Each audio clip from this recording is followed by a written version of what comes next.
الحمد لله والصلاة والسلام على رسول الله محمد بن عبد الله وعلى آله وصحبه أجمعين أما بعد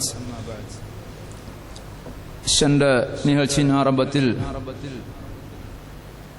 நாங்கள் நிக்காஹுடைய ஆரம்ப சில அம்சங்களை பற்றி சொன்னோம். இந்த நிக்காஹ் ஆதம் அலைஹிஸ்ஸலாம் அவருடைய காலத்திலிருந்து எப்படி கட்டம் கட்டமாக சட்டங்கள் மாற்றப்பட்டு வந்தது என்பதை பற்றியும், ஜாஹிலியத் காலத்துடைய சில நிக்காஹுடைய முறைகளை பற்றியும் நாங்கள் ஆரம்பமாக சில அம்சங்களை சொன்னோம். இன்ஷா அல்லாஹ் இன்றைய இந்த நிகழ்ச்சியிலையும் நாங்கள் நிக்காஹுடைய அடுத்து வரக்கூடிய இன்னும் சில செய்திகளை பற்றி நாங்கள் சொல்வோம். இந்த நிக்காஹை பற்றி அல்லாஹ் சுப்ஹானஹு வ தஆலா அல் குர்ஆனிலேயும் அதே போன்று ஹதீஸ்லையும் பல வசனங்களிலேயும் நபிமொழிகளையும் அல்லாஹ் தெளிவுபடுத்தியிருக்கின்றான்.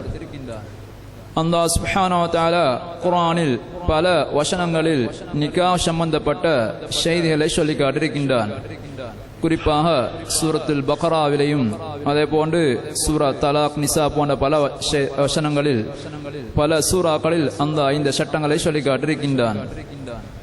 அல்லாஹ் சுப்ஹானஹு வ தஆலா இந்த நிக்காஹ் பற்றி சொல்லக்கூடிய சந்தர்ப்பத்தில் ரசூலுல்லாஹ் அல்லாஹ் சொல்கின்றான், நான் உமக்கு முன்னால் நபிமார்களை அனுப்பி வைத்து அவர்களுக்கு மனைவியர்களையும் சந்ததிகளையும் ஏற்படுத்தி கொடுத்தோம் என்று அல்லாஹ் சொல்கின்றான். ரசூல்மார்களுடைய சுன்னாவாக இது காணப்படுகின்றது. நபி ஸல்லல்லாஹு அலைஹி வஸல்லம் அவர்களும் இதை குறிப்பிட்டிருக்கின்றார்கள். அர்பன் மின் சுனனில் முர்சலீன், 4 விடயங்கள் ரசூல்மார்கள் எல்லாருமே செய்து வந்த சுன்னாக்கள் இன்னும் உள்ளது என்பதை ரசூலா சொல்லி காட்டியிருக்கின்றார்கள்.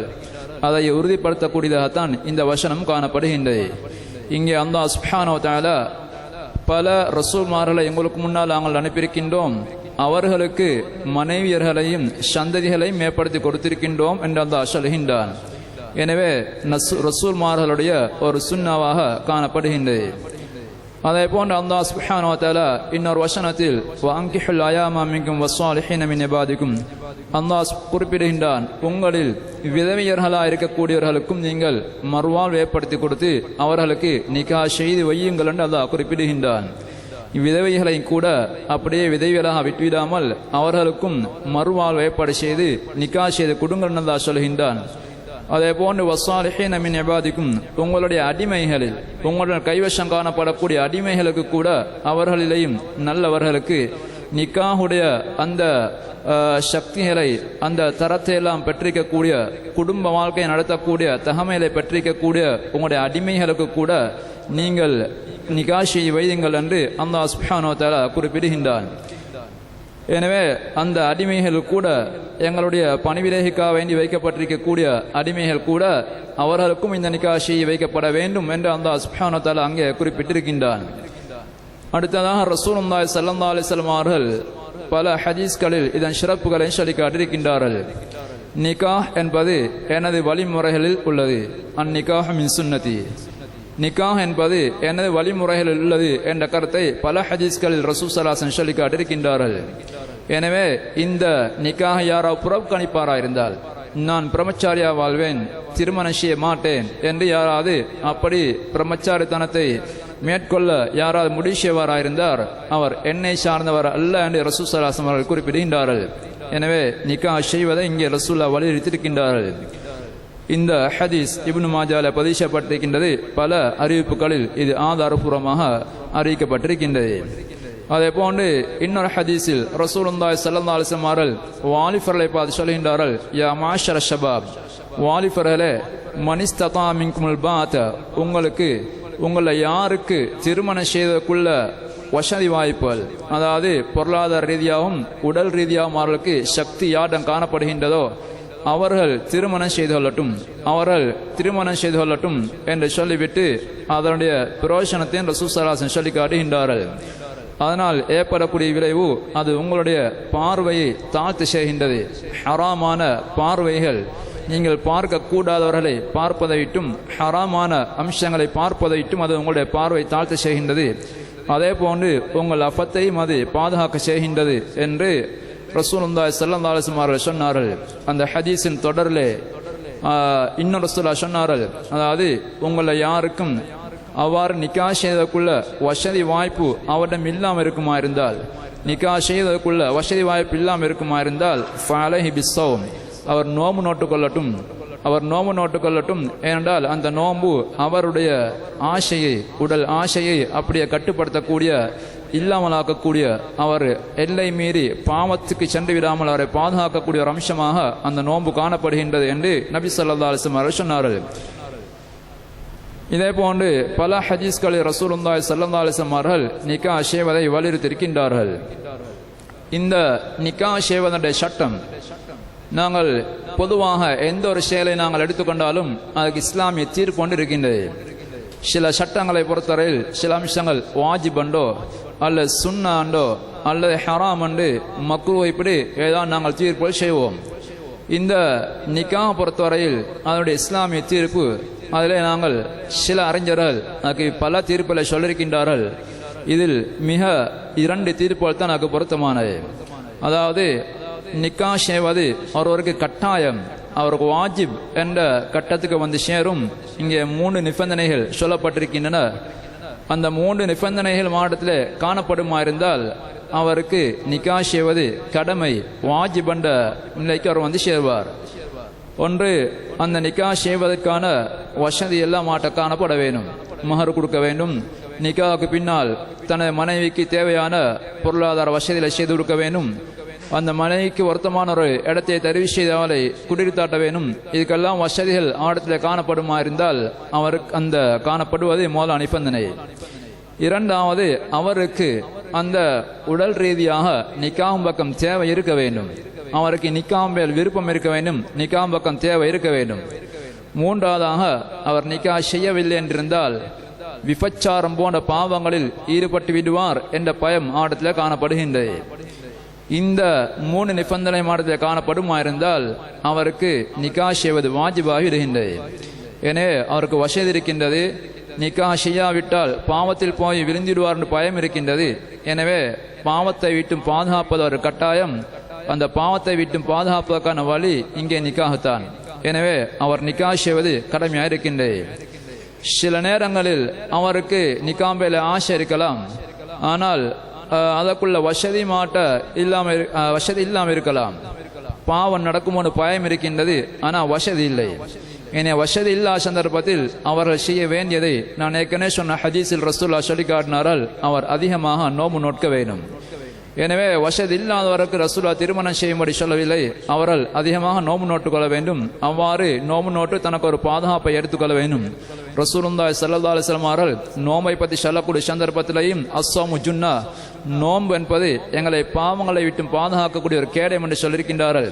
எனவே அவரை பாவத்தின் அது பாதுகாக்கும். அப்படி நோம்பு பிடித்து அவர் தன்னை பாதுகாத்துக் கொள்வார். அவருக்கு வசதி உள்ள சந்தர்ப்பத்தில் வசதி இருக்குமா இருந்தால் அவர் நோன்பு அந்த நிக்கா செய்வது கடமையாக்கப்பட்டிருக்கின்றது. அடுத்தது சிலரை பொறுத்தவரையில் அவர்களுக்கு சுன்னாண்ட கட்டம் இருக்கின்றது. நான் சொன்னோம் 3 நிபந்தனைகள் இருந்தால் நிக்கா செய்வது கடமையாக இருக்கின்றது. 3 நிபந்தனைகளில் அந்த 3ஆம் நிபந்தனை சொல்லப்பட்டது விபச்சாரத்தை பற்றிய பயம். அந்த விபச்சாரத்தை பற்றிய பயம் இல்லா சந்தர்ப்பத்தில் ஒருவருக்கு நிக்கா செய்வது சுன்னாண்ட கட்டத்தில் தான் இருக்கின்றது. எனவே நிக்காம்பகம் தேவை இருக்கின்றது, வசதி இருக்கின்றது. ஆனாலும் தன்னை பாதுகாத்துக் கொள்ளக்கூடிய ஆற்றல், ஈமான், மார்க்க ரீதியான பக்குவம் இருந்தால் அவருக்கு நிக்கா செய்வது கடமையாக மாட்டாது, ஆனால் நிக்கா செய்வது சுன்னாவாக இடுகின்றது. எனவே நிக்கா செய்வது பெரும்பாலும் நிறைய பேருக்கு சுன்னா என்ற கட்டத்தில் இருக்கும், அல்லது சிலருக்கு வாஜிப் என்ற கட்டத்துக்கும் அது வந்து சேரலாம். அடுத்ததாக நிக்கா செய்வதன் நாங்கள் முடிவுக்கு வந்த சந்தர்ப்பத்தில் ஒரு பெண்ணை நாங்கள் எந்த வகையில் தெரிவு செய்வது? நாங்கள் பெண்ணை தெரிவு செய்யக்கூடிய அடிப்படைகள், இதில் ரசூலுல்லாஹி ஸல்லல்லாஹு அலைஹி வஸல்லம் அவர்கள் 3 அம்சங்களை தெளிவான ஆதாரபூர்வமான ஹதீஸ்களில் சொல்லி காட்டியிருக்கின்றார்கள். இதை தவிர்ந்த வேறு இன்னும் சில அம்சங்கள் பேணப்படுகின்றன. அவை ஹதீஸ்களில் ஆதாரபூர்வமான சஹீஹான ஹதீஸ்களில் அவை குறிப்பிடப்படவில்லை. முதலாவதாக, பெண்ணை நாங்கள் தெரிவு செய்யக்கூடிய சந்தர்ப்பத்தில் அவள் மார்க்கமுள்ள பெண்ணாக நாங்கள் அவளை தெரிவு செய்ய வேண்டும். ஒரு பெண்ணில் நாங்கள் கவனிக்க வேண்டிய முதலாவது தகமை, நாங்கள் தெரிவு செய்யக்கூடிய சந்தர்ப்பத்தில் அவரிடத்திலே நாங்கள் பார்க்க வேண்டிய மோலா தகமை அவரிடத்திலே மார்க்கம் இருக்கின்றதா? இதே போன்று தான் மறுபக்கமாக பெண் வீட்டார் ஒரு தனது மகளுக்கு மனவாளரை கணவனை தெரிவு செய்யக்கூடிய சந்தர்ப்பத்திலேயும் அந்த ஆணிடம் மோலாதாக அடிப்படை மார்க்கம் என்ற அந்த தகமை இருக்கின்றன்னு தான் நாங்கள் பார்க்க வேண்டும். நபி ஸல்லல்லாஹு அலைஹி வஸல்லம் அவர்கள் ஒரு ஹதீஸில் அதாவது சொன்னார்கள், அன்றைய நடைமுறை வைத்து சொன்னார்கள், பெண்களை பொதுவாக 4 காரணங்களை அடிப்படையாக வைத்து திருமணம் செய்யப்படுகின்றது. 4 காரணங்களை அடிப்படையாக வைத்து திருமணம் செய்யப்படுகின்றது. சில பெண்களை அவர்களுடைய செல்வத்துக்காக திருமணம் செய்யப்படுகின்றது. நிறைய செல்வமாட்டத்தில் காணப்படுகின்றது. அந்த பெண்ணை முடித்துக் கொள்வோமாய்ந்தால் அவருடைய செல்வத்தை நாங்கள் அனுபவிக்கலாம், அவருடைய செல்வத்தை நாங்கள் அடைந்து கொள்ளலாம் என்பதற்காக வேண்டி அந்த பெண்ணை திருமணம் செய்யப்படுகின்றது. அதே போன்று அவருடைய குடும்ப கௌரவம், அவருடைய குடும்ப கௌரவத்துக்காக வேண்டியும் நல்ல குடும்பத்தில் சேர்ந்த பெண், எனவே சமூகத்தில் தலைமைத்துவம் உள்ள ஒரு குடும்பத்தை சேர்ந்தவர்கள், எனவே நாங்கள் அங்கே திருமணம் செய்து கொள்வோமா இருந்தால் எங்களுக்கும் சமூக அந்தஸ்து கிடைக்கும், நாங்களும் அந்த சமூகத்தில் உயர்ந்த அந்தஸ்துல மாறிவிடலாம் என்ற எதிர்பார்ப்புக்காக வேண்டி அதற்காக வேண்டியும் சில பெண்களை திருமணம் செய்யப்படுகின்றது. 3ஆவதாக வலி ஜமாலிஹா, அவளுடைய அழகுக்காக வேண்டியும் திருமணம் செய்யப்படுகின்றது. அவள் அழகான ஒரு பெண்ணா இருக்கின்றாள் என்பதற்காக வேண்டி அழகுக்காக வேண்டியும் திருமணம் செய்யப்படுகின்றது. 4ஆவதாக அவளுடைய மார்க்கத்துக்காக வேண்டியும் திருமணம் செய்யப்படுகின்றது. ஒவ்வொரு மனிதரும் தன்னை பெண்ணை தெரிவு செய்கிற சந்தர்ப்பத்தில் இந்த அடிப்படைகளை அவர்கள் வைத்து திருமணம் செய்கின்றார்கள் என்று சொல்லிவிட்டு ரசூல் ஸல்லல்லாஹு அலைஹி வஸல்லம் சொன்னார்கள், ஃபத்ஃபர் பிதாத்தித்தீன், நீங்கள் இந்த 4லையும் மார்க்கமுள்ள பெண்ணை நீங்கள் தெரிவு செய்யுங்கள். எனவே மார்க்கத்தை அடிப்படையாக வைத்து ஒரு பெண்ணை தெரிவு செய்துள்ளுங்கள். இந்த 4லையும் நீங்கள் மார்க்கத்துக்கு தான் முதல் உரிமை கொடுக்க வேண்டும் என்ற கருத்தை ரசூலுல்லாஹ் சொல்லிவிட்டு, அப்படி செய்யவில்லை என்றிருந்தால் உங்களுக்கு வறுமை ஏற்படும் என்ற கருத்தில் கூட ரசூல் ஸல்லல்லாஹு அலைஹி வஸல்லம் பிரார்த்தனை செய்திருக்கின்றார்கள். எனவே நாங்கள் பெண்ணை தெரிவு செய்யக்கூடிய சந்தர்ப்பத்தில் முதலாவதாக அடிப்படை அம்சம் மார்க்கமுள்ள பெண்ணாக தெரிவு செய்ய வேண்டும்.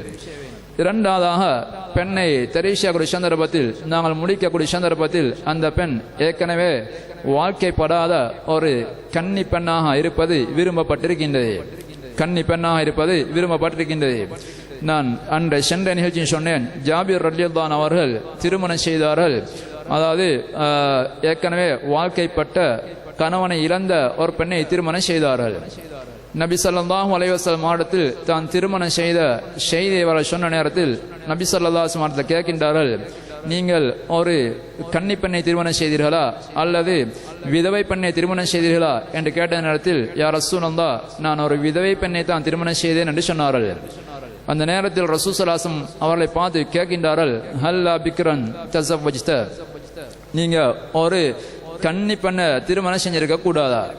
நீங்க கன்னி பெண்ணை திருமணம் செஞ்சிருக்க கூடாதா? அவர்கள் துலாய்புகா ஒத்துலாய்புக்க, நீங்கள் அவர்களுடன் கொஞ்சம் விளையாடுவீர்கள், அவர்களும் உங்களுடன் கொஞ்சம் விளையாடுவார்கள். இப்படி திருமண ஆரம்ப காலத்தில் ஒவ்வொரு புது தம்பதிகள் அனுபவிக்கக்கூடிய அந்த சுகங்கள் அனுபவிப்பதற்கு அந்த கன்னிப்பெண்கள் தான் மிச்சம் உதவியாக இருக்கக்கூடியவர்கள். எனவே அப்படி ஒரு கன்னிப்பெண்ணை நீங்க முடிச்சிருக்க கூடாதா என்று நபி ஸல்லல்லாஹு அலைஹி வஸல்லம் அவர்கள் கேட்கின்றார்கள். அதற்கு அவர்கள் ஒரு காரணத்தை, முறையான ஒரு காரணத்தை சொன்னார்கள். அதாவது, எனது பராமரிப்பீங்களே எனக்கு சகோதரிகள் இருக்கின்றார்கள், என வாப்பா அனாதை பிள்ளைகளான சில சகோதரிகளை வைத்துவிட்டு சென்று விட்டார். எனவே நான் திருமணம் செய்தது எனக்கு குடும்ப வாழ்க்கையை நடத்தக்கூடிய பெண்ணா மட்டும் இருப்பதற்காக வேண்டியல்ல, எனது சகோதரிகளுக்கு ஒரு தாய் போன்று வேலை செய்யக்கூடிய, சேவையாற்றக்கூடிய, அவரை பராமரித்து வளர்க்கக்கூடிய ஒரு தாயாகவும் இருந்து செயல்படக்கூடிய ஒரு பெண்ணை நான் தேடினேன். எனவே அதற்கு தகுந்தவர்கள் விதவை பெண்கள் தான். எனவே கன்னி பெண்களாக உள்ளவர்கள் அப்படி பராமரித்து பழகிறார்கள். எனவே பிள்ளை பராமரிப்புக்கு பொருத்தம் என்ற வகையில் தான் நான் இந்த பெண்ணை தெரிவு செய்தேன் என்று அவர் சொன்னார்கள். நபி ஸல்லல்லாஹு அலைஹி வஸல்லம் அவர்கள் அந்த காரணத்தை ஏற்றுக்கொண்டார்கள்.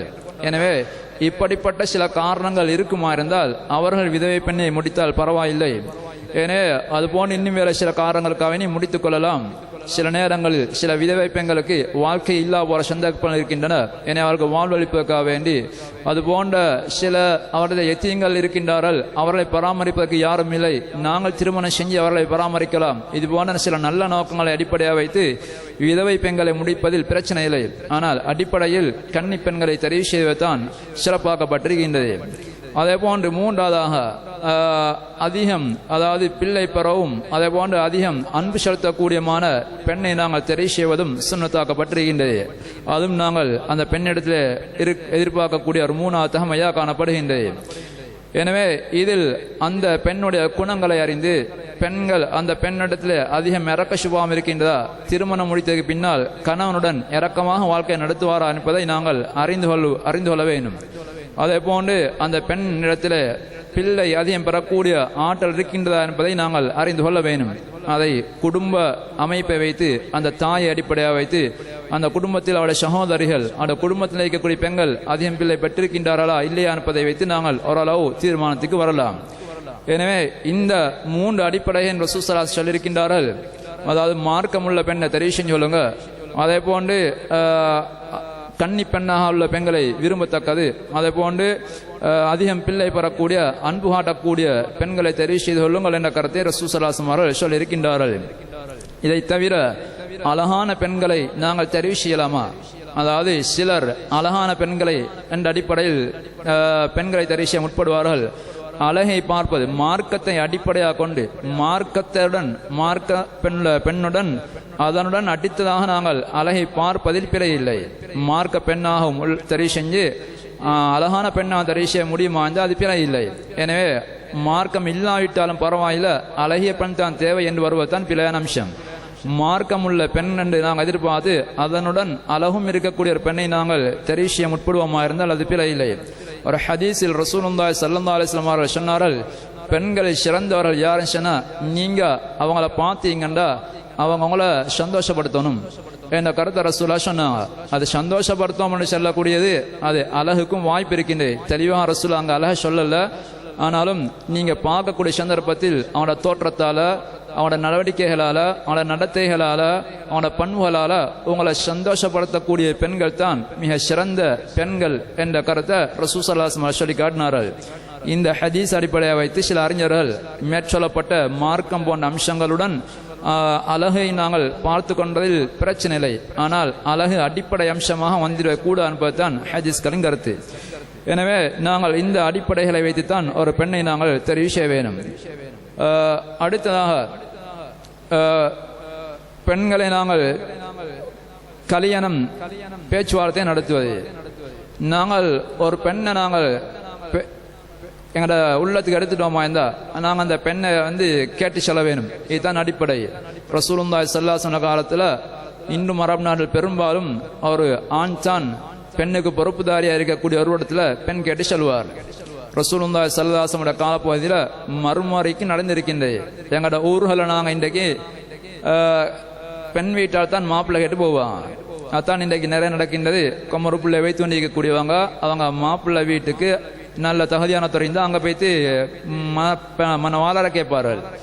இதுக்கு மாற்றமாக நிறைய நடந்திருக்கின்ற ரசூல் ஸல்லல்லாஹு அலைஹி வஸல்லம் காலப்பகுதியில் ஆண்கள் அவர்கள் இந்நாடத்தில் ஒரு பெண் நல்லர் பண்ணிக்க கேள்விப்பட்டா அவட்ட போய்த்து அவங்களோட மகளை எனக்கு முடித்தாருங்கன்னு கேட்பார்கள்.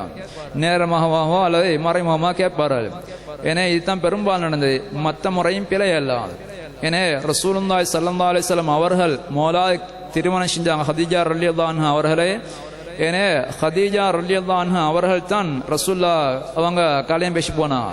ஏன்னா அவங்க தான் ரசூல்லாவுக்கு செய்தி அனுப்பினாங்க, கல்யாணம் முடிக்க அவங்களை விருப்பப்படுறேன்னு செய்தி அனுப்பினாங்க. எனவே அதே மாதிரி சஹாபாக்களும் பலர் அப்படி செஞ்சிருக்கின்றார்கள். சஹாபாக்கள் நிறைய மறுபக்கமாக செஞ்சிருக்கின்றார்கள். தமது உமர் ரலியல்லாஹு அன்ஹு அவர்கள் அவங்களோட ஹப்ஸா ரலியல்லாஹு அன்ஹாவுடைய கணவன் மரணித்த சந்தர்ப்பத்தில் அவங்க அந்த மகளை வச்சுக்கண்டு மாப்பிள்ளை தேடினாங்க. எனவே பின்றைக்கு நான் நடக்க செய்கிற மாதிரி மாப்பிள்ளை தேடினாங்க. எனவே ரெண்டு நடந்திருக்கின்றது. பெரும்பாலும் நடந்தது பெண் வீட்டார், அதாவது மாப்பிள்ளை தான் பெண் தேடி போவார். ஆனால் பெண் வீட்டார் இன்று எங்கட ஊரில் செய்கிற மாதிரி மாப்பிள்ளை தேடி போகிற முறைகளும் அன்று நடந்திருக்கின்றது. ஏன்னா அது நாங்கள் பிழையான ஒரு முறைன்னு எங்களுக்கு சொல்ல முடியாது. ரசூலுல்லாஹி ஸல்லல்லாஹு அலைஹி வஸல்லம் அவங்க கால பகுதியில் உமர் ரலியல்லாஹு அன்ஹு அவங்க அபூபக்கர் சித்திக் நாங்கள் போய் கேட்டாங்க, இந்த மகளை முடிக்கிறீங்களாம் கேட்டாங்க. அவங்க ஒன்றும் பேசாமல் சென்று விட்டாங்க. உஸ்மான் ரலியல்லாஹு அன்ஹு அவங்கள்ட்ட போய் கேட்டாங்க, அவங்களும் பேசாமல் சென்று விட்டாங்க. இவங்களை கவலை ஏற்பட்டு நான் 2 பேர்ட்ட கேட்டேன், 2 பேரும் முடிக்கல. ரசூல் ஸல்லல்லாஹு அலைஹி வஸல்லம் முறைப்பாடு செஞ்சாங்க. ரசூலுல்லாஹ் சொன்னாங்க, நான் அதாவது அவங்களோட மகளை ஹப்ஸாவுக்கு இவங்க 2 பேரை விட சிறந்த கணவர் கிடைப்பார் என்று சொல்லி ரசூலுல்லாஹ் முடிச்சு கொண்டான். ஏன்னா அப்போ அங்கே உமர் ரலியல்லாஹு அன்ஹு அவங்க மாப்பிள்ளை தேடி போனது ரசூலுல்லாஹ் கண்டிக்கல, பேசாம அங்கீகரிச்சான். ஏன்னா அப்போ அந்த வகையில் நாங்கள் பெண் வீட்டார் மாப்பிள்ளை தேடி போகிறதும் பிரச்சனை இல்லை. ஆனால் மறுமுறை தான் நிறைய நடந்திருக்கின்றது. ரெண்டு விஷயம்லாம் பிரச்சனை இல்லை. நாங்கள் ஒரு பெண்ணை திருமணம் பேசக்கூடிய சந்தர்ப்பத்தில் எங்களுக்கு திருமணம் பேசுவதற்கு எல்லா பெண்களையும் திருமணம் பேச முடியாது. எனவே முதலாவதாக அந்த ஒரு பெண்ணை நாங்கள் திருமணம் செய்ய முற்படுவதாக இருந்தால் அந்த பெண்மணி ஏற்கனவே வாழ்க்கை பட்டு ஒரு கனவுக்கு கீழே இருக்கக்கூடாது. எனவே நாங்கள் அப்படி அந்த சிலட்ட தவறான பழக்கம் இருக்கின்றது. ஏற்கனவே வாழ்ந்து கொண்டிருக்கிற ஒரு பெண்மணியிட குடும்பத்தில் பிரச்சனை ஏற்படுத்தி அவர் முடிக்க முற்படுவது. ஏன்னா இது ஹராமான ஒரு வீடு. ஏன்னா அவருக்கு ஏற்கனவே ஒரு கணவன் இருக்கிறார், அவர் வாழ்க்கைப்பட்டு இருக்கிறார். அந்த பெண்மணி கணவனை கீழாளிக்கக்கூடிய சந்தர்ப்பத்தில் அந்த கணவன் மரணிக்கம் இல்லை, தலாக் சொல்லம் இல்லை, அப்படி இருக்கிறான். இந்த சந்தர்ப்பத்தில் நாங்கள் அந்த பெண்ணை திருமணம் பேசி போகிறது, என்ன முடிச்சுக்கிறீங்களா இல்லை என்ன முடிக்கிறீங்களான்னு சொல்லி திருமணம் பேசி போகிறது தடை செய்யப்பட்ட அம்சம். அப்படிப்பட்ட பெண்களை நாங்கள் திருமணம் பேசி போகக்கூடாது. அதே போன்று இரண்டாவது நிச்சயிக்கப்பட்ட பெண்கள், இன்னொருவருக்கு நிச்சயிக்கப்பட்ட பெண்கள், கல்யாணம் பேசி தீர்மானிக்கப்பட்ட பெண்கள். ஏன்னா ரசூல் ஸல்லல்லாஹு அலைஹி வஸல்லம் சொன்னாங்க ஒரு ஹதீஸ்ல, நீங்க உங்களோட சகோதரருடைய திருமண பேச்சுவார்த்தைக்கு விரோதமாக நீங்க திருமண பேச்சுவார்த்தை செய்ய வேண்டாம். உங்களோட சகோதரர் ஒரு இடத்துல கல்யாணம் பேசி அங்க திருமணம் முடிவு சொல்லப்பட்டாச்சு. ஏன்னா இவங்களை தான் நாங்கள் நிச்சயார்த்தம் செய்யப்பட்ட பெண்களும் சொல்லுவோம். அவங்களுக்கு முடிவு கொடுக்கப்பட்டாச்சு. இப்படி முடிவு கொடுக்கப்பட்டது பின்னால அதை நாங்கள் அறிஞ்சு கொண்டு நாங்கள் அந்த வீட்டுக்கு போய்த்து எங்கடா ஒருத்தருக்கு பெண்ணை கேட்பது அது தடுக்கப்பட்ட விஷயம், ஹராம். ஏன்னா முடிவு கொடுக்கப்பட்டது பின்னால அந்த திருமணத்தை உடைச்சி போட்டு நாங்கள் எங்கட ஆளுக்கு அங்கே திருமணம் பேசுவது, இது கணவனையும் பேசக்கூடாது, மனைப்பெண்ணையும் பேசக்கூடாது. ஏன்னா முடிவு தெளிவாக வழங்கப்பட்டது பின்னால நாங்கள் அந்த இடத்துக்கு திருமண பேச்சுவார்த்தைக்கு செல்வது தடை செய்யப்பட்டிருக்கின்றது. முடிவு தெளிவாக வழங்கப்பட்ட இல்லை என்று இருந்தா அவங்க பேச்சு கொண்டிருக்கிறாங்க, அந்த வீட்டாருக்கு முடிவு கொடுக்கல என்று தெரிஞ்சிருந்தா எங்களுக்கு பேசி போக அனுமதி இருக்கின்றது. ஏன்னா எங்களுக்கு விருப்பமான ஒரு பெண்ணோட எங்களோட மகனுக்கும் யாருக்கும் நாங்கள் பேச முற்படுறோம். அந்த பெண்மணியை இன்னொரு இடத்தையும் பேசி கொண்டிருக்கிறாங்க. இப்போ நாங்களும் முன்னுக்காகி எங்களோட ப்ரொபோஸையும் கொண்டு வந்து வைக்க தேலும். அது ஏன்னா அவங்களுக்கு முடிவு சொல்லப்பட்டு நாங்கள் தெளிவாக தெரிஞ்சிட்டோம்னா பேசக்கூடாது. முடிவு சொல்லப்படலைன்னு நாங்கள் தெளிவாக அறிவோமா இருந்துச்சுன்னா இன்னும் பேசிக்கொண்டு தான் இருக்கின்றார்கள். முடிவாகலன்னு தெரிஞ்சிருந்தா எங்களோட விஷயத்தையும் முன்ன கொண்டு வைத்து வைக்கலாம், இதில் தடை செய்யப்பட மாட்டாது. ரசூலுல்லாஹி ஸல்லல்லாஹு அலைஹி வஸல்லம் அவர்களிடத்தில் ஒரு பெண்மணி வந்து ரசூல் ஸல்லல்லாஹு அலைஹி வஸல்லம் அவங்கள்ட்ட ஆலோசனை கேட்கின்றார்கள். அவங்க வந்து சொல்லினா, யா ரசூலுல்லாஹ், என்ன இருவர் திருமணம் பேசி வந்திருக்கின்றார்கள். அதாவது முஆவியா ரலியல்லாஹு அவங்களும் திருமணம் செய்து வந்திருக்கின்றார்கள், அபூ ஜஹல் சொல்லக்கூடியவரும் திருமணம் செய்து பேசி வந்திருக்கின்றார்கள். ஏன்னா இந்த ரெண்டு பேரும் ஒரே நேரத்தை திருமணம் பேசி வந்திருக்கின்றார்கள். அப்போ அங்கே பேச்சுவார்த்தை முடிவான் வழங்கப்படாத ஒரு நிலையில தான் முஆவியா பேத்து வேட்டிக்கிறார். அதே சந்தர்ப்பத்தில் இன்னொரு சாப்பியும் பேத்து கேட்டுக்கிறார். ஏன்னா ரசூல் ஸல்லல்லாஹு அலைஹி வஸல்லம் அவங்க பேச்சுவார்த்தை நடத்த போனதை கண்டிக்கலாம். ரசூலுல்லாஹி ஸல்லல்லாஹு அலைஹி வஸல்லம் அவர்கள் இந்த இரண்டு பேரையும் நீங்கள் முடிக்க வேணாம் மனுஷன் தான் சில நியாயங்களை சொல்லிவிட்டு நீங்கள் இன்னால முடியுங்க சொல்லி அவருக்கு வேற தர காட்டி கொடுத்தாங்க. இந்த ஹதீஸிலிருந்து உலமாக்கள் விளக்கம் எடுப்பாங்க. முடிவு சொல்லப்படாத சந்தர்ப்பத்தில் ஒருவரோ இருவரோ பலரோ பேசி போனால் பிரச்சனை இல்லை. ஏன்னா அதை ரசூல் ஸல்லல்லாஹு அலைஹி வஸல்லம் பேசி போனதை கண்டிக்கலாம். ஏன் ஒருவருக்கு பேசிக்க சந்தர்ப்பத்தில் ஒருவர் பேசின நேரத்தில் மற்ற ரெண்டாவது ஆள் ஏன் வந்தாருன்னு கேட்கவில்லை. ஏன்னா ரசூல் ஸல்லல்லாஹு அலைஹி வஸல்லம் முஆவியாட்ட இப்படி ஒரு பிரச்சனை இருக்கின்றது, மற்றவட்ட இப்படி ஒரு பிரச்சனைக்கு சொல்லிவிட்டு எனவே நீங்கள் இன்னால முடிச்சுக்கொள்ளுங்கன்னு ரசூல் ஸல்லல்லாஹு அலைஹி வஸல்லம் அவர்கள் மூணாவது ஒரு நஃபரை காட்டி கொடுத்தாங்க. எனவே இந்த சந்தர்ப்பத்தில் அங்கே ரசூலுல்லாஹி ஸல்லல்லாஹு அலைஹி வஸல்லம் அவர்கள் அங்கே பேசி போன தரசில கண்டிக்கல. எனவே முடிவு வழங்கப்படாத வரையில மற்றவங்களுக்கு பேசி போக அனுமதி இருக்கின்றது. முடிவு வழங்கப்பட்டிருக்குமா இருந்துச்சுன்னா அவங்களுக்கு திருப்பி நாங்கள் பேசி போகிறது தடை செய்யப்பட்டிருக்கின்றது. எனவே ஒரு கல்யாணத்தை உடைச்சி போட்டு நாங்கள் இன்னொரு கல்யாணம் செய்ய முற்படக்கூடாது. ரசூல் ஸல்லல்லாஹு அலைஹி வஸல்லம் அவர்கள் தெளிவாக ஹதீஸ்களில் வேணாமணி தடுத்த அம்சங்கள் இது உண்டு. அடுத்ததாக மூணாவது, ஒரு பெண் இத்தாலிக்கக்கூடிய சந்தர்ப்பத்தில் அந்த பெண்ணை திருமணம் பேசக்கூடாது. இத்தாலிக்கக்கூடிய பெண்களை பொறுத்தவரையில் அவங்களை நாங்கள் திருமண பேச்சுவார்த்தை நடத்தக்கூடாது. இத்தால பல வகையான இத்தாக்கள் இருக்கின்றது. அடிப்படையில் ரெண்டு காரணங்களுக்காக நாங்கள் இதா இருக்கின்றோம். பெண்கள் இதா இருப்பார்கள். ஒன்று, கணவன் மரணித்ததுக்காக வேண்டி இதா இருப்பார்கள். கணவன் மரணித்ததுக்காக வேண்டி இதா இருக்கிறது. அல்லது இது கணவன் மரணித்து மனைவிட்டும் பிரிவது. அல்லது இன்னும் சில சந்தர்ப்பங்களில் உயிரோடு உள்ள ஒரு கணவன் தலாக், ஃபஸ், ஹுல்லு போன்ற காரணங்களை வச்சு பிரிவு ஏற்படுத்தி கொண்டு பிரிஞ்சு போகிறது. என உயிரோடுள்ள ஒரு கணவன் இப்படி ஒரு பிரிவினை ஏற்படுத்திக்கொண்டு பிரிஞ்சு போனா அதுக்கும் இதா இருக்கின்றது. கணவன் மரணித்து பிரிஞ்சா அதுக்கும் இதா இருக்கின்றது. இதுல தலாக்கை பொறுத்தவரையில இந்த தலாக்ல ஒரு முறை தலாக் சொல்வாராய்ந்தார் ஒருவர், அவருக்கு அந்த பெண்ணை திருப்பி மீட்டெடுத்துக்கொள்ள அனுமதி இருக்கின்றது. ஒரு தலாக் சொல்வாராயிருந்தால் இதா முடிவடைறதுக்கு முன்னால பழையபடி நான் உன்னோட சேர்ந்து வாழ்ந்து கொள்றேன்னு சொல்லி இணைத்து கொள்ளலாம். மனைவியில புதியமெல்லாம் கேட்க வேண்டிய தேவையில்லை. அதே போன்று இரண்டாம் முறை தலாக் சொல்லப்பட்டிருந்தா அந்த சந்தர்ப்பத்திலையும் அந்த பெண்மணிய எங்களுக்கு அந்த கணவனுக்கு திருப்பி எடுத்துக்கொள்ள அனுமதி இருக்கின்றது. ஏனே ஒரு முறை தலாக் சொல்லப்பட்ட ஒரு பெண்மணி அல்லது 2 முறை தலாக் சொல்லப்பட்ட ஒரு பெண்மணி இதா ஐக்கக்கூடிய சந்தர்ப்பத்தில் இதுக்கு தலாக்குர் ரஜ்இன்னு சொல்வார்கள், மீட்டெடுக்க அனுமதிக்கப்பட்ட தலாக். இந்த தலாக்குடைய சந்தர்ப்பத்தில் இஸ்லாத்துடைய அதிகமான சட்டங்களில் அவள் இந்த கணவனுடைய மனைவியை போலதான் நடத்தப்படுகின்றார். அவருக்கு நினைச்ச நேரம் மீட்டெடுக்க ஒரு அதிகாரம் இருப்பதனால அதிகமான சட்டங்களில் அவள் மனைவியை போன்றவள். எனவே அவள் திருமணம் செஞ்ச ஒரு பெண்ணை மாதிரித்தான். திருமணம் செஞ்சிருக்கக்கூடிய ஒரு பெண்ணை நாங்க நேரடியாவோ மறைமுகமாவோ எங்களுக்கு அடைய முயற்சிக்க தேவையாது. இன்னொரு ஆளோட மனைவி நாங்கள் மாற்றான் மனைவியை சொல்வோம். அந்த மாற்றான் மனைவியை நாங்கள் யாருக்கும் வைத்து திருமணம் பேசது இயலாது. டிரெக்டாக போய் திருமணம் பேசத்து மேலாது. நாங்கள் மறைமுகமாக எங்கள் மெசேஜில் அனுப்பத்தி மேலாது. அது மாதிரித்தான் ஒரு தலாக் அல்ல 2 தலாக் சொல்லி அந்த பொம்பளை இத்தாலிக்குதா இருந்தா அந்த பெண்ணை மீட் எடுப்பதற்கு பழைய கணவன் தான் மிக தகுதியானவர். அந்த குர்ஆன்ல சொல்றான், அந்த பெண்கள் இத்தாய்க்குடைய பெண்கள்ல கணவன் மாறிக்கிறாங்க, அவங்க தான் திருப்பி எடுத்து கொள்றது மிச்சம் தகுதியானாக்கள். எனவே ஒரு தலாக் சொல்லி அல்ல 2 தலாக் சொல்லி இத்தாய்க்கக்கூடிய ஒரு பெண்மணிய யாரும் கல்யாணம் பேசி போகக்கூடாது, பேச்சுவார்த்தை நடத்தக்கூடாது. எனவே நேரடியாக மறைமுகமாக பேசக்கூடாது. இந்த இதா இல்லாமல் ஒரு ஆள் 3 தலாக் சொல்லி இதா இருக்கிறார், 3 தலாக் சொல்லப்பட்டா திருப்பி மீட்டெடுக்க வேலை செய்யறது இயலாது. அல்ல கணவன் மௌத்தாகி இதா அழிக்கிறார். இப்போ ஒருவர் ஆசைப்பட்டார் அந்த பெண்ணை முடிச்சு கொள்ளணும். இப்ப சில நேரங்களை பயப்படலாமா, இதா முடிவடைத்து கடையில் யாரும் முந்தி கொள்வாங்களோன்னு பயப்படுறாரு. சில நேரங்களில் செல்வாக்குள்ள மிச்சம் அளவுக்கு பெங்களை யாரும் போட்டி போடலாம். அதனால இப்ப இதால கால பகுதியினருக்கு பேச்சுவார்த்தை நடத்தலாமா என்று கேட்டா தெளிவான முறையில பேசி அவன்கிட்ட பேசுறது இல்லை. உங்களை நாங்க இன்னாளுக்கு முடிச்சு வைக்க போறோம் அல்ல இன்னொருத்த பெண் கேட்டு வந்திக்கிறாங்க அன்றெல்லாம் பேசுறது இல்லை. ஆனா மறைமுகமான அடிப்புல அந்த பொம்பளைக்கு உணர்த்தலாம், நாங்கள் உங்களை முடிக்க தயாராகிறோம் என்ற செய்தியை உணர்த்தலாம். மறைமுகமாக நேரடியாக பேச்சுவார்த்தை நடத்தக்கூடாது. அதுக்கு ஒரு செய்தியில் அனுப்பத்திகளும் இதா முடிவடைஞ்சா உங்களை எத்தனை பேர் முடிக்க பார்த்து நிற்கிறாங்க, அல்லது இதா முடிவடைஞ்சுன்னா யாருக்கும் புரியம் கொடுத்துடாதீங்க என்ன மாதிரி சில மெசேஜெல்லாம் அப்படி கொடுக்கறதில்ல. நேரடியாக நான் உங்களை பேசி நடத்தம் அப்படியே பேசக்கூடாது.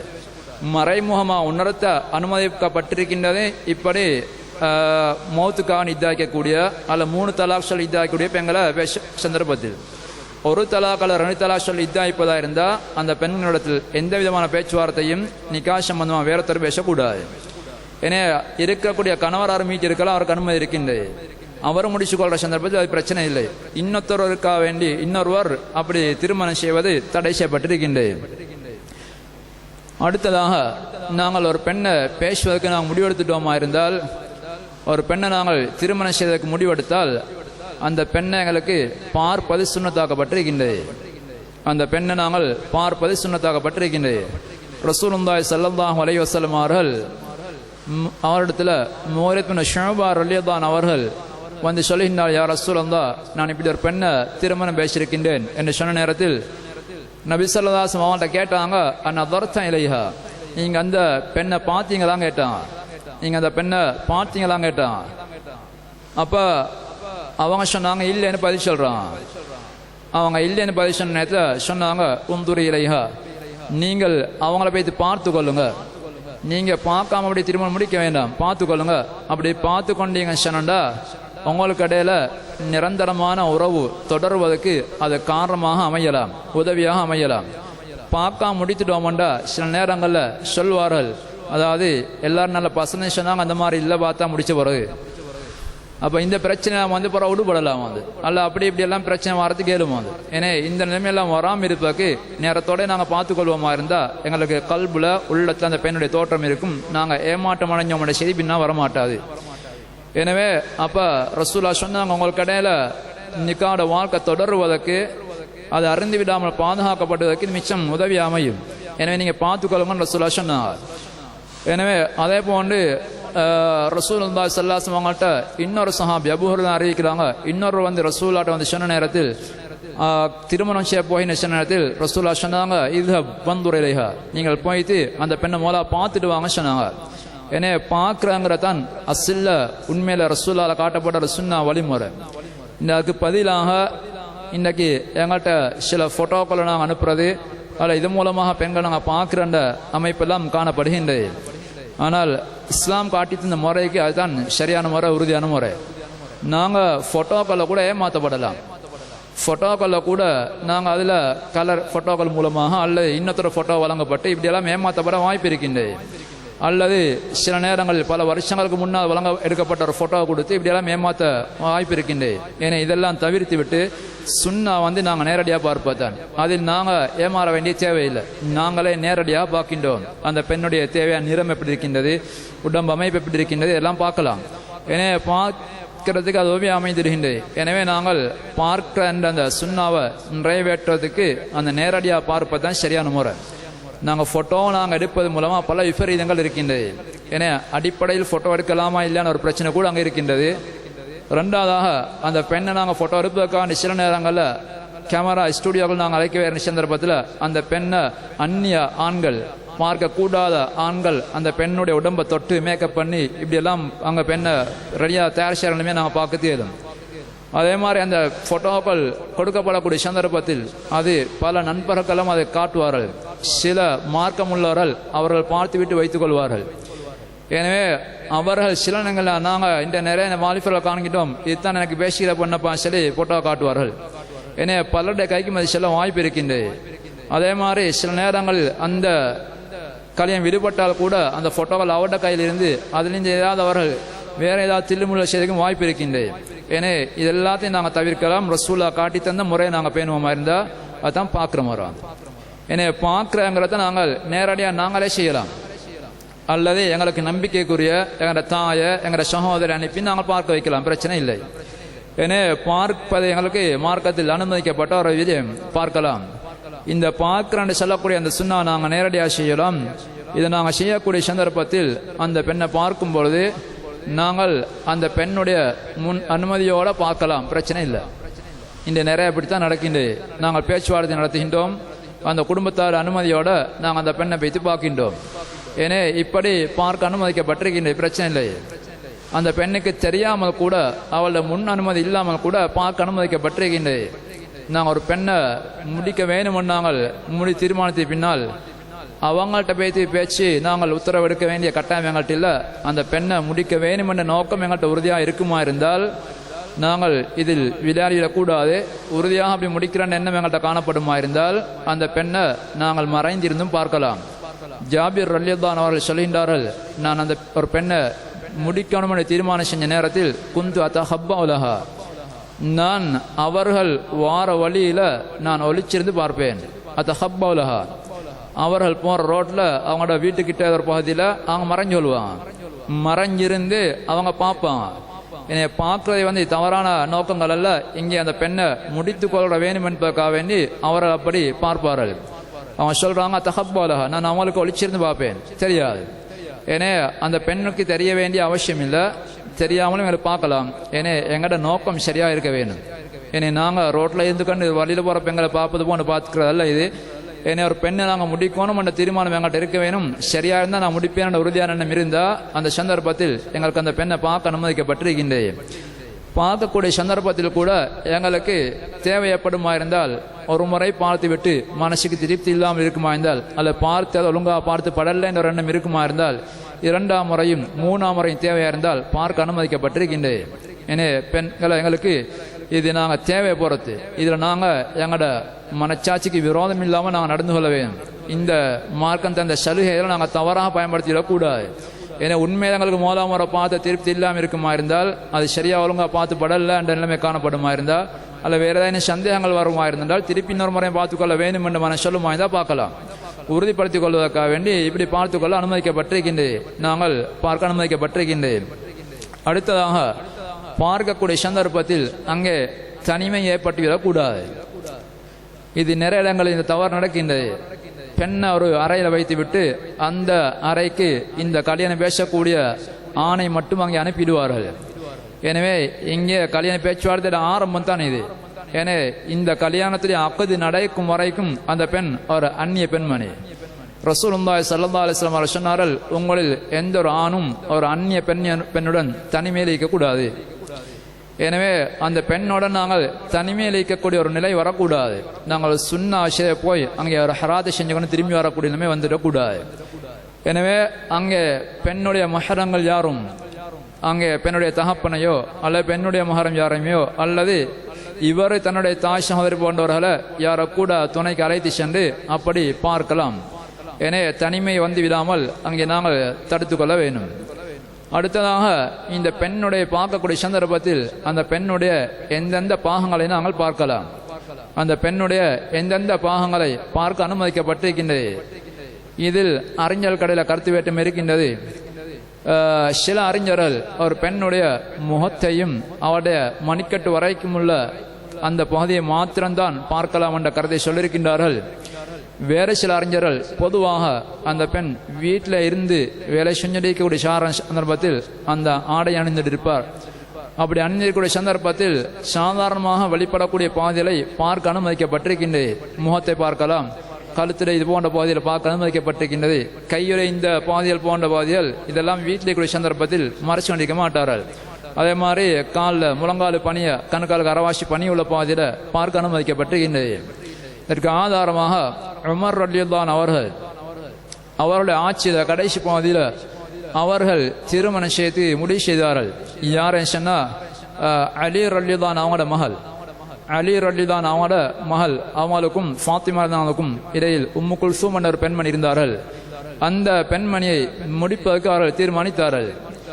அலி ரலியல்லாஹு அவங்கள்ட்ட பெண் கேட்கின்றார்கள். அவர்களை பொறுத்தவரையில் அவர்கள் இன்னும் பருவ வயதுக்கு நெருங்கின ஒரு பிள்ளை, பருவ வயது அடைஞ்சிருக்கல, பருவ வயதுக்கு நெருங்கின ஒரு பிள்ளை, ஆனால் முடிக்க இவங்க விருப்பப்பட்டார்கள். அந்த சந்தர்ப்பத்தில் அலி ரலியல்லாஹு அவங்கள்ட்ட கேட்ட சந்தர்ப்பத்தில் அவங்க சொன்னாங்க, நான் முதல்ல அவங்களோட வீட்டுக்கு அந்த பிள்ளை அனுப்புறேன், நீங்க பாருங்க, பார்க்கணும் தானே பாருங்க. ஏன்னா அவர்கள் இந்த பெண்ணு பிள்ளைக்கும் தெரிய விலங்க காட்டி கொள்ளாம உணவுப் பொருள் ஏதோ தயார் செஞ்சு அவங்கள கையில கொடுத்தாங்க, இதை உமர் தான் வீட்டுக்கு கொடுத்துடுவாங்க. அவங்க கொடுத்த சந்தர்ப்பத்தில் உமர் தான் அவர்கள் நீட்ட அந்த இது மாதிரி ஒரு இந்த மெக்சிகோன்னு ஒரு ஆடை அணிந்திருந்தார்கள். அந்த ஆடையில கொஞ்சம் சட்டை அவங்க தூர்த்திக்கு பார்த்தாங்க உமர் ரலியல்லாஹு. ஏன்னா முகத்தையும் கையை மட்டுமல்ல பார்த்தாங்க, உடுப்புல கொஞ்சம் அவங்க சட்டை உயர்த்தி பார்த்தார்கள்.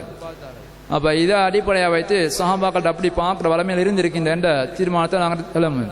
ரசூலுல்லாஹி ஸல்லல்லாஹு அலைஹி வஸல்லம் அவர்கள் பாருங்கன்னு சொன்னாங்க. எந்த அளவு பார்க்கலாம்னு வரையறன்னு ரசூலுல்லாஹ் எங்களுக்கு ரசூலுல்லாஹ் சொல்லலாம். அப்போ இதில் சஹாபாக்கள் அந்த செயலை அடிப்படை வச்சு தான் நாங்கள் இதுக்கு நாங்கள் வரையறை எடுக்கணும். அப்போ உமர் தான் அவங்க அப்படி அவங்க பார்த்தார்கள். அதுக்கு பின்னால் திருமணம் செய்து கொண்டார்கள்.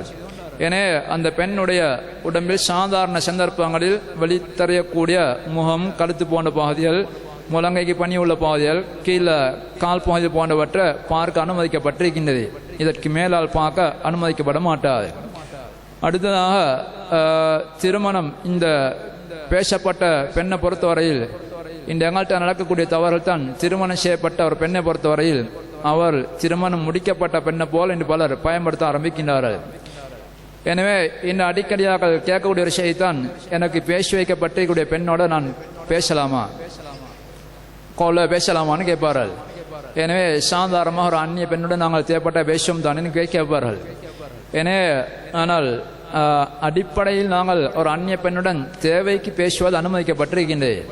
அந்நிய பெண்ணுடன் நாங்கள் தேவைக்கு பேசுவோம். எங்களுக்கு கோல் வந்தால் சில நேரங்களில் ஏதாவது அந்நிய பெண்கள் யாரும் பேசினா நாங்களோட தேவைக்கு பதில் சொல்லுவோம்.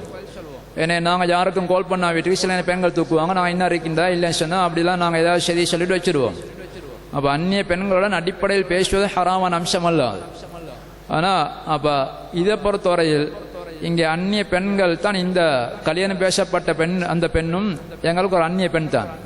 அக்குது நடத்தும் வரைக்கும் அந்நிய பெண் தான். அந்த அந்நிய பெண்ணோட வகையில் தான் நான் வச்சு நாங்கள் பார்க்கணும். ஏன்னா அப்படி ஒரு அடிப்படை ஏதாவது தேவைகள் இருந்தால் அது நாங்கள் பேசுவது பிழை இல்லை. ஆனால் அந்நிய பெண்களுடன் கூட நாங்கள் கொஞ்சுவதும் குழாவதும் தடை செய்யப்பட்ட அம்சம். ஏன்னா நாங்கள் வாதத்துக்காக ஆக்கள் எப்படி ஒரு அனுமதியை பெற்றுக்கொள்வதற்காக ஆக்கள் கேட்பார்கள், அந்நிய பெண்களோட பேசலாம் தானே, எனவே இந்த பெண்ணுடன் பேசலாம் தானே கேட்பார்கள். ஆனால் அவர்கள் பேச ஆரம்பித்தால் நடப்பது அதுவல்ல. எனவே பல மணித்தியாலங்கள் அரட்டை அடிப்பதும் இப்படியெல்லாம் நடப்பார்கள். நல்ல விஷயங்கள் பேசப்படுமா இருந்தால் அதை எங்களுக்கு தடையன்னு சொல்ல முடியாது. ஆனால் நடைமுறையில் அங்கே நடப்பது வேறு. எனவே தவறான பேச்சுக்களும் அதே போன்று கொஞ்சுவதும் குழாவும் தான் அங்கே நடக்கின்றன. ஏனே இவையெல்லாம் அந்நிய பெண்களுடன் கொஞ்சுவதும் குழாவதும் அதே போன்று அவருடன் அரட்டை அடிப்பது எல்லாம் தடை செய்யப்பட்ட அம்சங்கள். எனவே நாங்கள் எங்களுக்கு பேசப்பட்ட பெண்ணாக இருந்தாலும் கூட இந்த அம்சங்களை நாங்கள் கட்டாயமாக தடுத்து கொள்ள வேண்டும். எனவே ஒரு தேவைக்கு அவர் பேசுவது அடிப்படையில் பிழை இல்லை. ஆனால் ஏனைய அந்நிய பெண்களை போன்றல்ல, எனக்கு பேசப்பட்டிருக்க பெண் என்ற அந்த உரிமையோட கொஞ்சம் கூடுதலாக பேச முற்பட்டு விடுவார்கள். எனவே அதில் எங்களுக்கு ஒரு வரையறை சொல்வது வரையறை நிப்பட்டிக்கொள்ள கஷ்டமாக போயிடலாம். ஏன்னா அந்த அடிப்படையில் அதை தவிர்க்க வேண்டுமென்று தான் நாங்கள் சொல்ல வேணுமே தவிர இதை அனுமதிக்கோ அல்லது ஊக்கப்படுத்தோ எங்களால் முடியாது என்பதை தான் நாங்கள் சொல்லிக்கொள்கின்றோம். இன்னும் இன்ஷா அல்லாஹ் திருமணத்தில் சம்பந்தப்பட்ட அடுத்தடுத்த சட்டங்கள் இன்ஷா அல்லாஹ் அடுத்து வரக்கூடிய பாடத்தில் நாங்கள் சொல்லுவோம். இதுவரை சொல்லப்பட்ட செய்திகள் ஏதாவது சந்தேகங்கள் தெளிவுகள் தேவை என்றால் கேட்டுக்கொள்ளலாம்.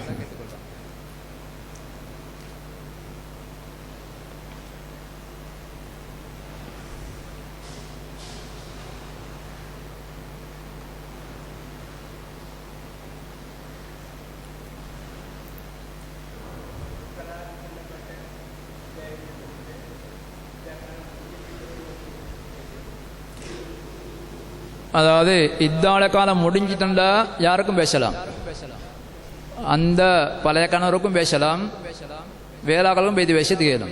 இத்தால கால பகுதியில் பழைய கணவர் மாத்திரம்தான் அவரை மீட்டு எடுக்கிறது உரிமையில் ஒரு ஆள். அவருக்கு நான் உங்களோட தலாக்க வாபஸ் வாங்கி எடுத்துக்கொண்டேன்னு சொல்றது கேளும். இத்தால கால பகுதி முடிஞ்சிட்டா அவர் சாதாரண ஒரு பெண் ஆவாங்க.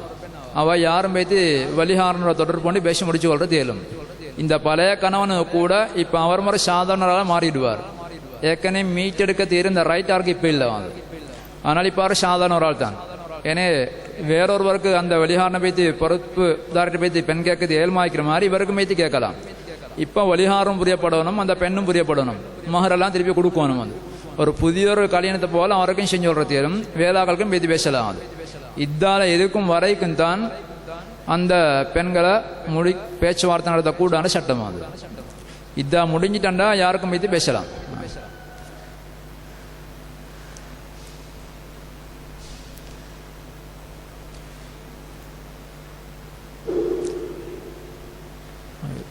இன்ஷா அல்லாஹ் அடுத்த சட்டம் நாளைக்கு சொல்லுவோம். சுப்ஹானல்லாஹி வபிஹம்திஹி அஷ்ஹது அன் லா இலாஹா இல்லா